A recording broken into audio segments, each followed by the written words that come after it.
welcome to the Growing Towards God podcast. Here on Growing Towards God, we talk about ways to grow spiritually and hear how God has been working in people's lives. My name is Virginia, and I'm so excited that you are here today. Thank you so much for listening. So now let's get to the good stuff.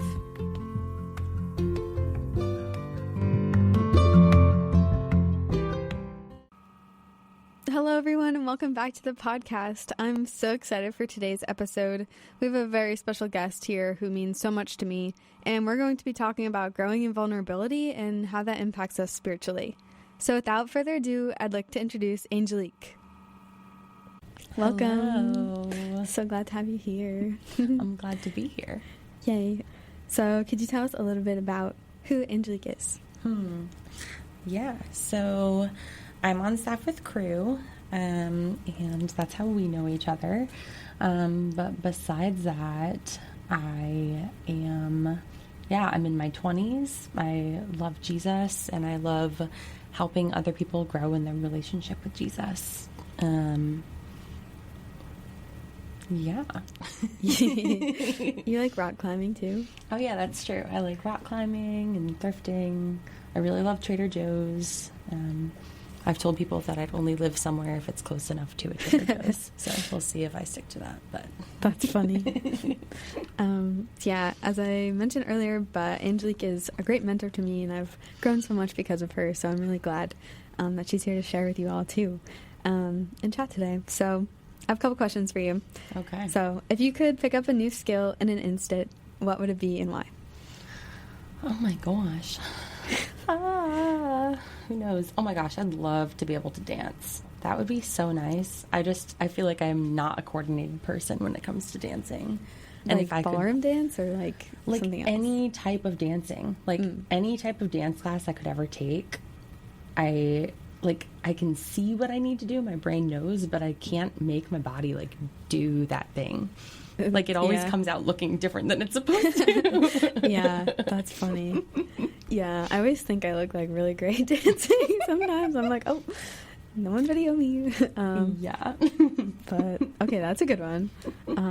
Okay, and then maybe this is the same answer, but what would you do if you knew you couldn't fail? Oh, that's so interesting. If I knew I couldn't fail. I mean, I would just try way more difficult things for sure. I do instantly think about rock climbing. But I would try way harder climbs. But honestly, I feel like that's any area of my life or anything I would try, you know? Mm-hmm. I would try to fly if I can't fail. Yeah. Yeah. But yeah, I feel like if you have the confidence to know that you're going to succeed at something, then I don't know what I wouldn't try, you know? Maybe I wouldn't try to rob a bank, yeah, you know, maybe I wouldn't try to do things that I wouldn't be proud of, but something I'd be proud of, or anything that's fun, I would definitely do. Yeah. Yeah. Anything artistic too. I think there are a lot of creative projects that are forever sitting in my saved collections on Instagram, and I just maybe someday I'll do them, but they're a little bit more complicated, and so I shy away from doing it. Yeah. Okay, that's a good answer. I like that. Thanks. That's cool.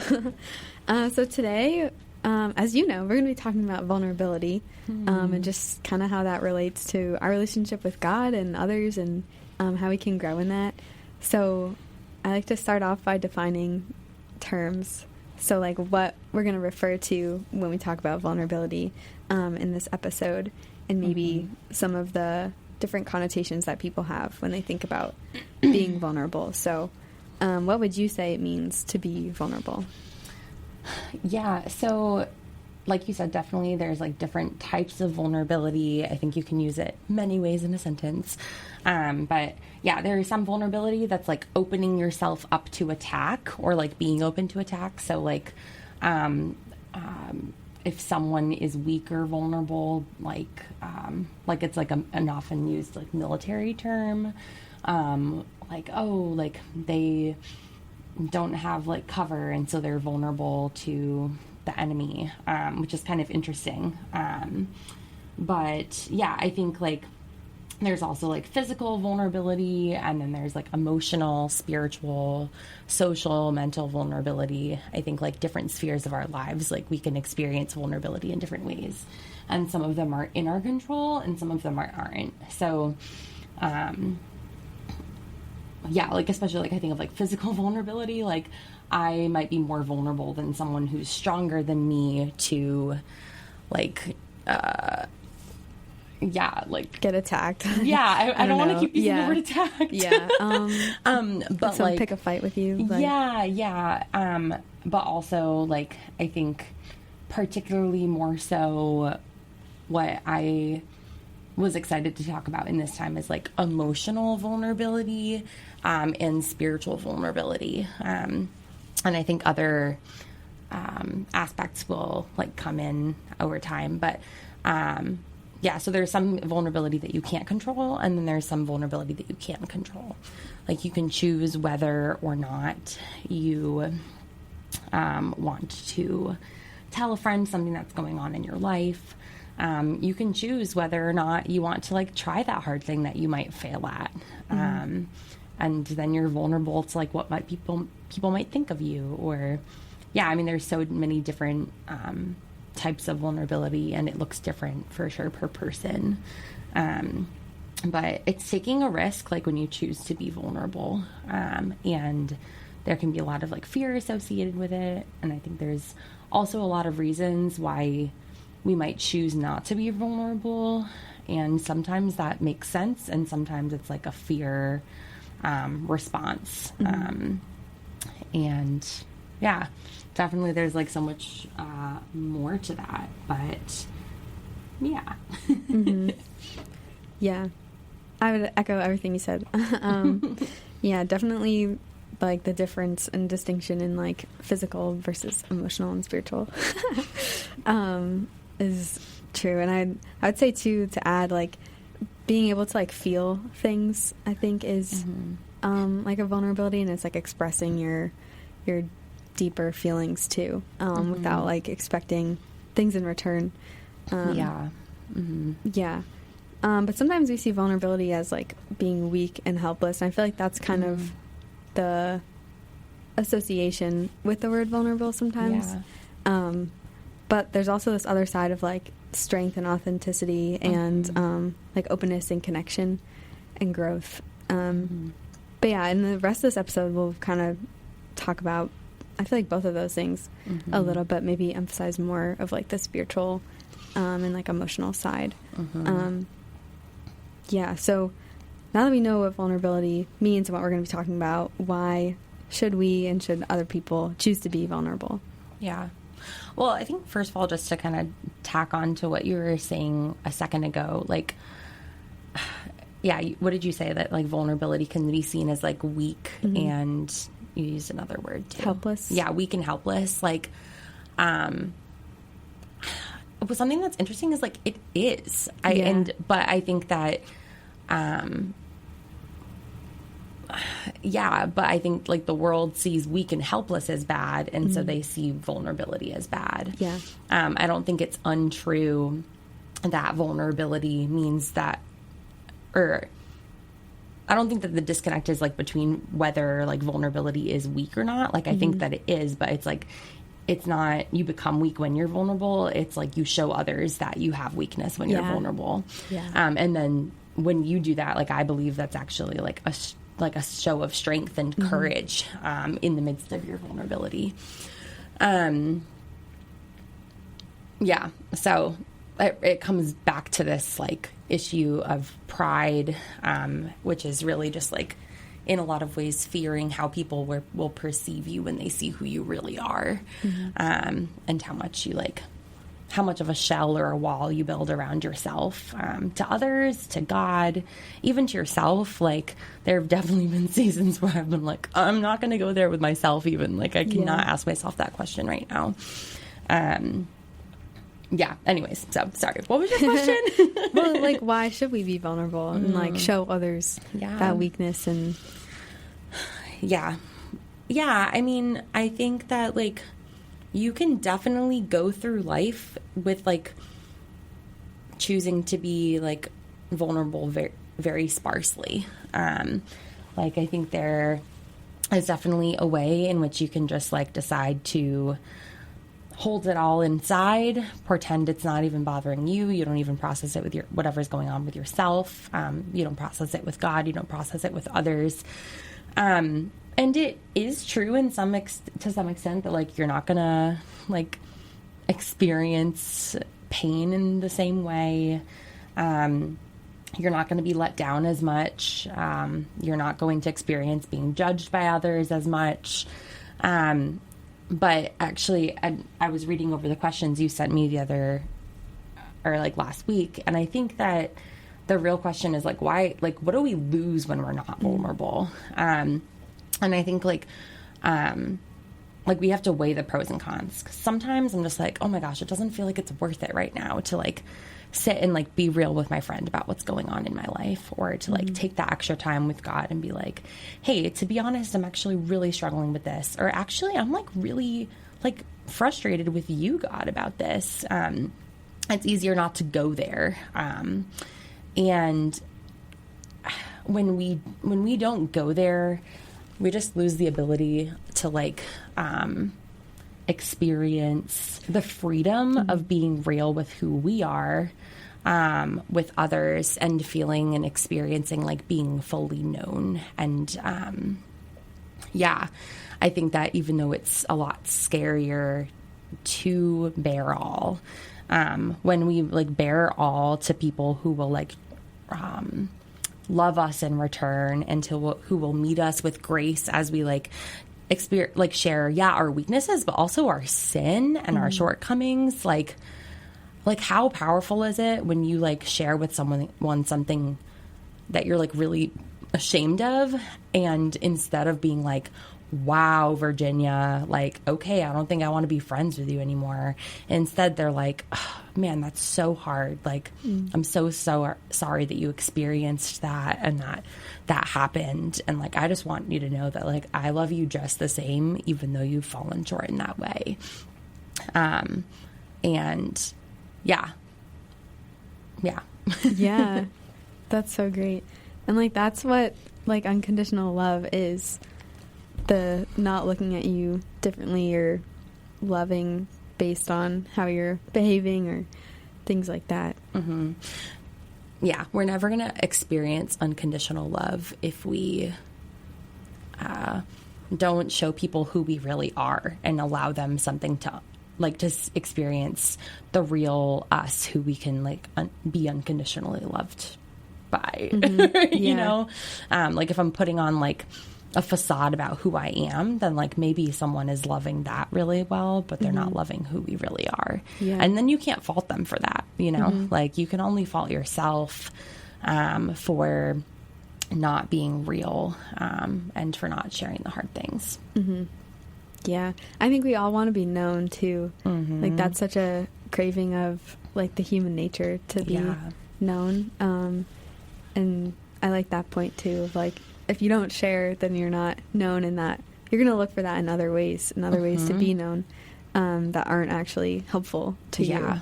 Mm-hmm. And it's just going to perpetuate that cycle. Something else I was thinking of was like vulnerability as like a risk. Like it is a risk when you share those hard parts about yourself, but I guess in my experience, it's like worth it, even though it's hard, and even though sometimes it doesn't end the way that you want it to. Yeah. And I think often a reason that we fear being vulnerable, or might even just choose not to be vulnerable, is because in the past, when we have been, it hasn't gone the way we've wanted it to. And that's really hard. I think that if being vulnerable always led to being unconditionally loved, like I would have no problem being vulnerable all the time. Yeah. If I knew that I'd be met exactly the way, maybe not the way that I want to be met, but the way that fully sees me and accepts me for who I am. And so, yeah, as I was thinking about risks of vulnerability, it's I might by being vulnerable be able to add more experiences of being like, ooh, I want to be vulnerable again. But also like sometimes like, and this has definitely happened to me, I'm sure it's happened to you. Sometimes it like comes back and like hurts you in the end when you're vulnerable with someone. And so, sometimes they're not actually a person who, is able to like hold on to what you said. Maybe they share it with someone else. Maybe they don't respond in the way that you want them to. And yeah, that can like make or break a relationship, you know? And so, so something I was thinking about this morning too is like, okay, so, do I have like a good, like measuring, like temperature taking question to ask is like, do I have people in my life who I feel like I could share, like think about like the deepest, most embarrassing or like most incriminating things about myself. Like, do I feel like I could share those things with anyone? Is there anyone who I do share those things with?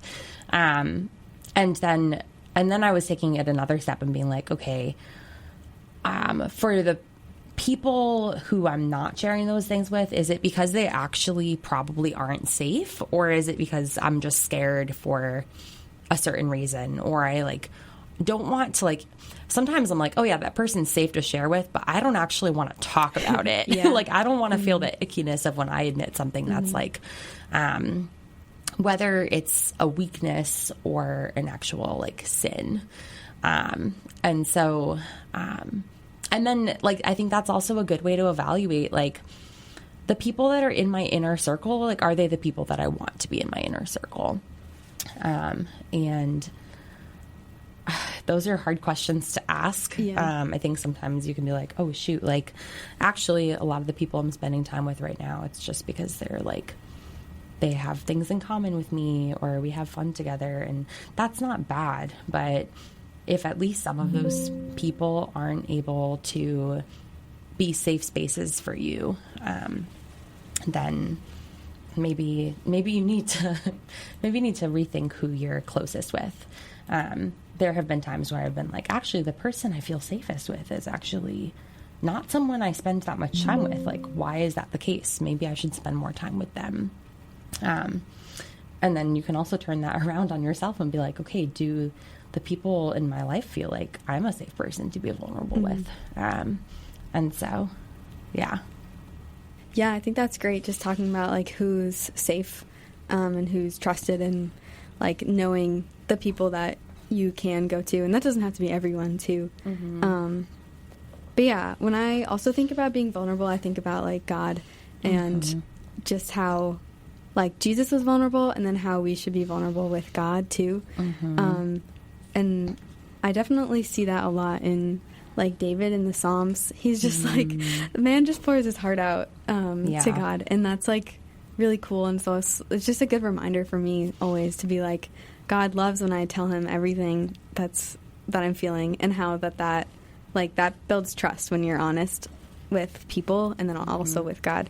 I feel like that's kind of the same, like how you build a relationship with someone. But yeah, I kind of wanted to talk more about like how Jesus was vulnerable and how we see him. So yeah. I mean, so something. First of all, like thinking about the Psalms, I mean, I see like God being vulnerable with David, not just David being vulnerable with God.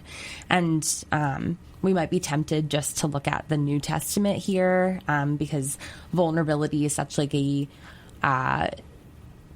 seems like such a human thing. And so we're like, okay, well, Jesus became human. Let's go to the New Testament and see like what he was like and what he is like. But all throughout the Old Testament, like we see God interact, first of all, choosing to make people to have a relationship with. And a relationship means vulnerability. If it's a healthy relationship, and like God is healthy. So he's perfectly healthy. And yeah, we see him being real with like his frustration, his hurt, his pain all throughout the Old Testament about his people having forsaken him and choosing other gods. And then we also see like his mercy with them, like when they like come back to him. And so Yeah. And then backing it up even more, I mean, like before creation, like God didn't need to create us because he has perfect relationship that's sustained within the Trinity. And the Father, Son, and Holy Spirit are completely good on their own. Like they didn't need us at all. Like God chose to create us because that's in his nature to be a creator. And so because they have perfect relationship with each other, like that must mean that they're perfectly vulnerable with each other. Like to be able to say that to have seen Jesus is to like see God, like he is the exact imprint of the Father's nature. Like he must understand what the Father's heart perfectly. And he cares chiefly about the heart of the Father.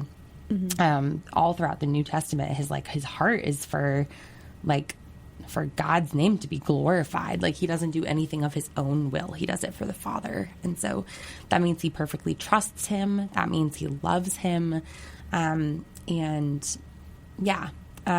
So I was thinking about John 17 when Jesus is praying in the garden to the Father, shortly before he's taken.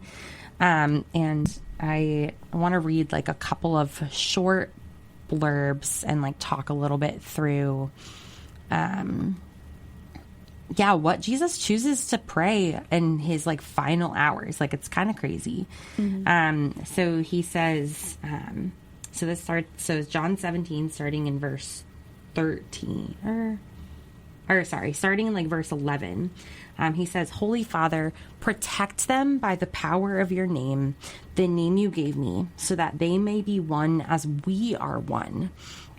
And it keeps going on, but something to point out here is that like Jesus wants us to be one, and we can't be one unless we are in relationship with each other.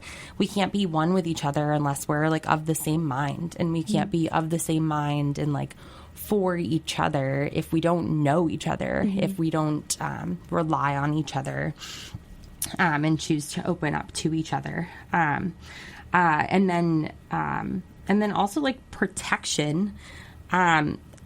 He realizes that like we need to be protected. He realizes that the enemy doesn't want us to be one. And so we need to fight to be one. And like, that's why Jesus is like praying this in the first place. He's like asking the Father to help us to be one with each other as he is one, he is one with the Father. Like that's so mind boggling. And then going on into verse 13. So he says, I'm coming to you now, but I say these things while I am still in the world, so that they may have the full measure of my joy within them. I have given them your word, and the world has hated them, for they are not of the world any more than I am of the world. My prayer is not that you take them out of the world, but that you protect them from the evil one. They are not of the world, even as I am not of it. Sanctify them by the truth. Your word is truth. As you sent me into the world, I have sent them into the world. For them I sanctify myself, that they too may be truly sanctified. So, sanctification is just like growing, spiritual growth. So we move from death into life by justification. When Jesus died on the cross for our sins, he like took the place that we deserved. He paid our penalty. And then in this period that we're in right now, once we've like accepted that Jesus has justified us, is to grow in relationship with him. He's making us more like him. And we're not called to do that alone. Like literally the couple of verses before that, he's talking about like how much he wants us to be one. All over the New Testament, like a lot of the time when Paul is like speaking about, or like he's like addressing Christians, like it might say you, but when you like look at the Greek, it's actually a plural. Like it's very, it's not individually focused, it's corporately focused. And we miss that because we're in such an individual culture. Like, I'm always thinking about me.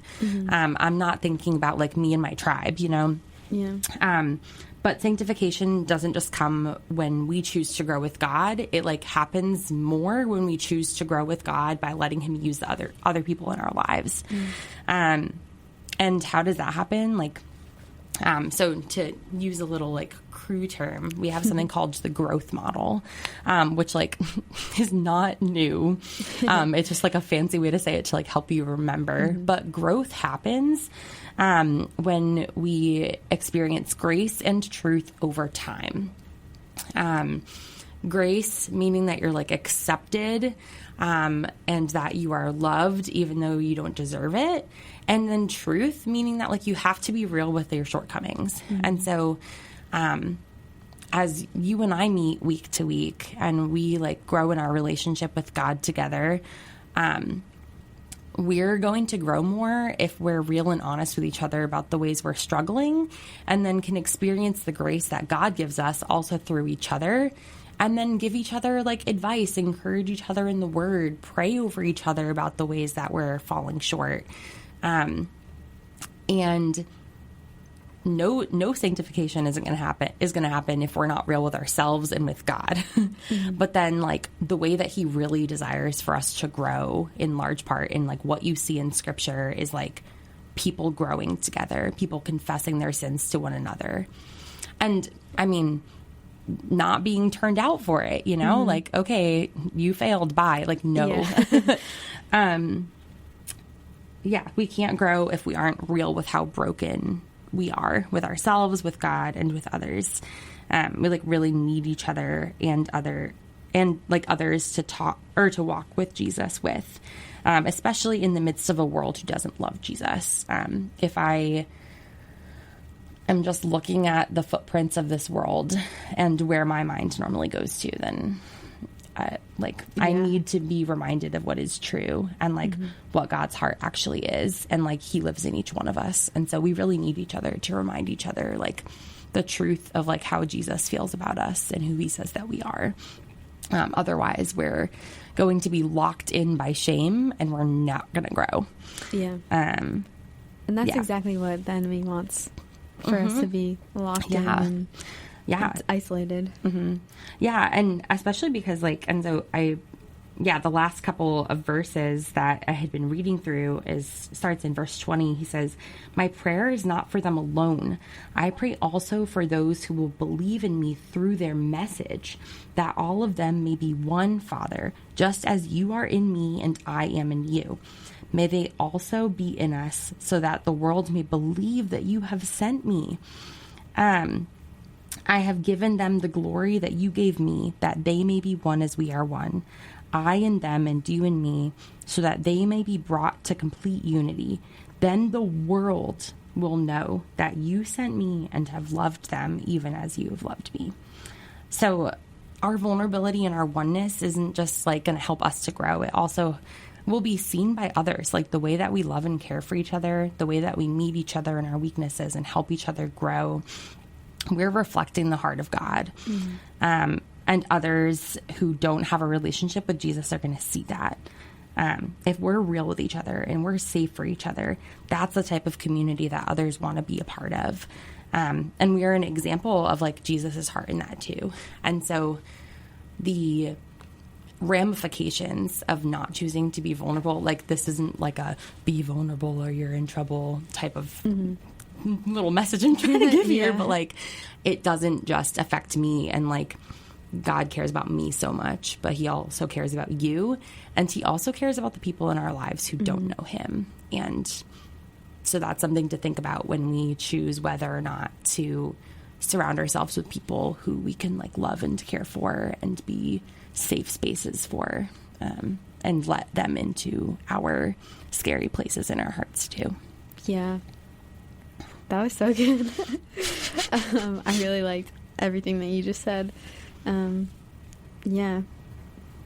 just, it makes me think about like just community and the importance of it, and but that it's not just like an inward community with like Yeah. Like holding hands in a circle with your back facing out. It's like the other way. Mm-hmm. Like you're holding hands in a circle, but you're facing out. I was just going to use that example. Wait, really? Yeah, I thought I was so unique for thinking about it. No, sorry. That's funny. Yeah, I mean, I think about the people in my life who don't know Jesus, and I like the things that have drawn them in to like want to learn more about what I believe are like when they feel safe with me, when like they share like a thing with me that's really hard and they're like met in safety, or when they see like my friendships with other believers and they're like, what is different about that? Like, I want that too. Like people want to be known and they want to be accepted. But yeah. Yeah, so true. Yeah, so in like meeting other people with their sharing vulnerable things, as we seek to like be safe spaces and like grow in that for others, what are like things that you would recommend like our response to someone's vulnerability should be? I think you've kind of touched on that a little bit so far. Yeah. Well, this is like a challenging thing to say, but I think that if someone is starting to open up to me about something and I feel like I might not be a safe space for them, like I don't want them to tell me.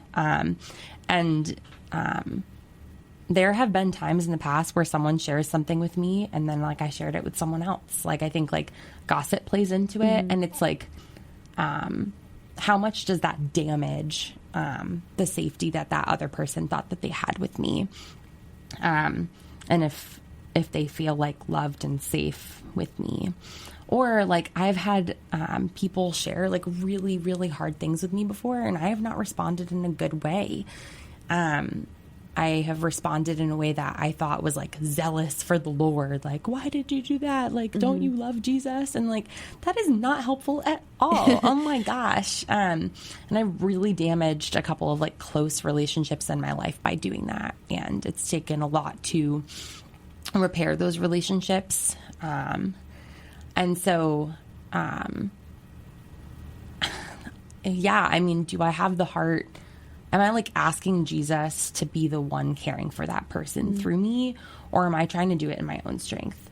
And sometimes when someone's like sharing something vulnerable with me, I got to be honest, I kind of feel like, ooh, like I'm cool enough or I'm a safe enough person that like they want to share this thing with. Like it makes me feel like, I don't know if powerful is the right word, but it makes me feel like, oh, I'm such a good friend. Like, yeah. And that is icky too. So I think like it's a lot of like inward reflection and like letting the Lord like search my heart and say like, okay, God, like what is ugly about maybe not even the way that I would react, but like my internal thoughts about other people when they're sharing their weaknesses. And then I think the other thing too is like, a lot of the time, if those are my responses to someone sharing their shortcoming, and that's the thing, it's not always just sin too, right? Like sometimes it's like, man, I'm so embarrassed. I flunked this test. Like you didn't do anything wrong. You know? Yeah. But then there's also like, oh, I cheated on this test, you know, like obviously those are like the safe examples for the sake of this podcast, but people share like really like things that could like have them be like ruined in their friend groups. And like, if I'm going to judge them or if I'm not going to like love them and give them grace and response, then like that says a lot about like how I view my own sin and my own weaknesses. And so actually I had this older woman in crew who I really, really love. She shared with me, like, she always thought of herself as like a very graceful person. And then one day she was like at the store, I think like with her husband, and she went to go buy something and she like forgot to get the receipt or something, or she forgot to use a coupon, and she got like really frustrated with herself. And he said, insert her name here, why should I believe that like you have grace with me if you don't have grace with yourself. And I was like, oh my gosh, oh no, why'd you share that story with me? Yeah. Now I want to remember that forever. But the way that I view myself and the way that I believe that Jesus feels about me is probably going to come out in the way that I like treat other people. And so whether it's something I actually vocalize or it's just like an ugly judging in my heart, like I'm probably going to be judging myself in that same way. And so a way to grow is to be a more like safe person for someone is like, am I a safe person for myself? Am I going to be kind to myself about my sin? Like Jesus has forgiven me for my sin. Why have I not forgiven myself? And like, am I going to be able to forgive others? Am I going to be able to like let them open up to me without being ugly in some way? Yeah. I've heard the saying too before of like, if you look at your sin or someone else and you're not forgiving of them, then it's like looking at the cross and saying that what Jesus has done is not enough. Yeah. That is and that's really always toughie. Convicting too. That is a tough one for sure. Yeah. But yeah, I think that's great. Yeah. Just thinking about how you want someone to respond to you too. And, yeah. But yeah, I guess to wrap up, like, this has been so fun and it's been like, definitely, I feel like I've learned a lot in just this time too. And you're so wise and I so appreciate everything that you've shared. It's because of wise women who have come before me. Right? It's a chain. Yeah, a chain of love and growth because of Jesus. Amen. Yeah. Is there anything else you would like to share to close? So much. I mean, like the couple of other things that I had wanted to touch upon were like, you spoiled the answer, but the other in the questions you sent me, you were like, was Jesus vulnerable? And I actually had to think about that for a second because I was like, well, he's God, like, but he has made himself so vulnerable to us by like taking the form of a human. He literally like chose to experience like so many things. Like he exposed himself to weakness. He exposed himself and submitted himself to death. But he also like, beyond just like the obvious of like the cross and like experiencing like the physicality of a human life, like he also like chose to be real about who he was, even though he knew that people would turn their backs on him. I mean, he told people who he was, even though they wouldn't receive him. He was willing to lose, like his brothers didn't believe him. Like, can you imagine, like his actual brothers? Yeah. And so, and even people who like wanted to believe him, they didn't really understand. And so he, ironically, by like sharing who he was, he's like, I am the Son of God. Like, you look at me, you're looking at God. Like that is like that was such a scandalous thing to say. And there's this irony that by him exposing who he really is, his heart of hearts, like his like identity, like he actually like alienated himself from others. And so not only did he experience like the fear or like surpassing that fear of like being real with people about the like stuff that they might not understand, but like he actually was met with like what you don't want to be met with your when you're vulnerable. And so he understands and is able to sympathize with us, which we already know in Hebrews 4:15. But I actually had never thought about that before. Like he understands what it's like to be like doing a bear all, like a show all of like who you are, and to like not be met with acceptance and love and compassion. And honestly, like that, I think like we focus on like, oh, the physical, like, oh, he was like nailed to a cross. And like, obviously that can't be overstated, but I don't think we spend much time thinking about how he was like forsaken by like all of the people who he ever knew. Because he was honest about who he was. But the key there is like, I think he was able to do that because he experienced and like knew who he was and like was completely safe with the Father. And he had that perfect relationship with the Father. And so he was able to open himself up in that way, knowing that he wouldn't be received. His own didn't receive him. Yeah. And he like because of that, like we can know that like we can be vulnerable with him. That he chose to do that. Like, and he beckons us to be real with him. He encourages us to confess our sins to one another and to him. And yeah, if you take nothing else away from this time, like, yeah, be vulnerable with your friends, be vulnerable with your family or like whoever is safe. But like, if you don't think that Jesus is a safe person to be vulnerable with, then there's something wrong about the way that you're viewing Jesus. And I don't say that to be condemning. I say like, oh my gosh, no, please like seek his heart and seek to know like his heart for you. Like pour through the scriptures. The book Gentle and Lowly has like completely redefined my understanding of God's heart for me.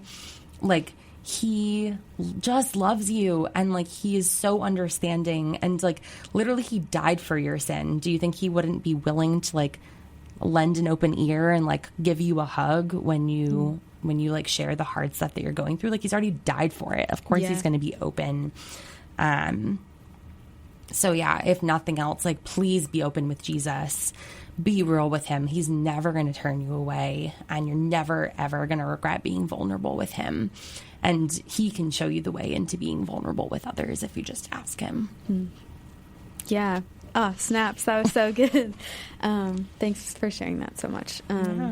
Yeah. So I guess if this is like new for you, like listening to this episode brings things up, like I just encourage you to take time and just like spend with God and like bring all these things to him and maybe go to someone that you can be vulnerable with and ask them about how they've experienced God and being vulnerable and ask them these questions and turn to someone that can help you and that you trust and you trust their relationship with God too.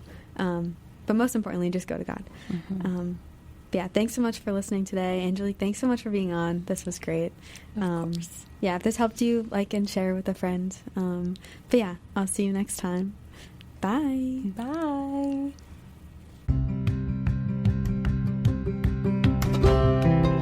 Thank you so much for tuning in to today's episode. I hope you took something meaningful away from this discussion and know that God loves you so much and desires a personal relationship with you.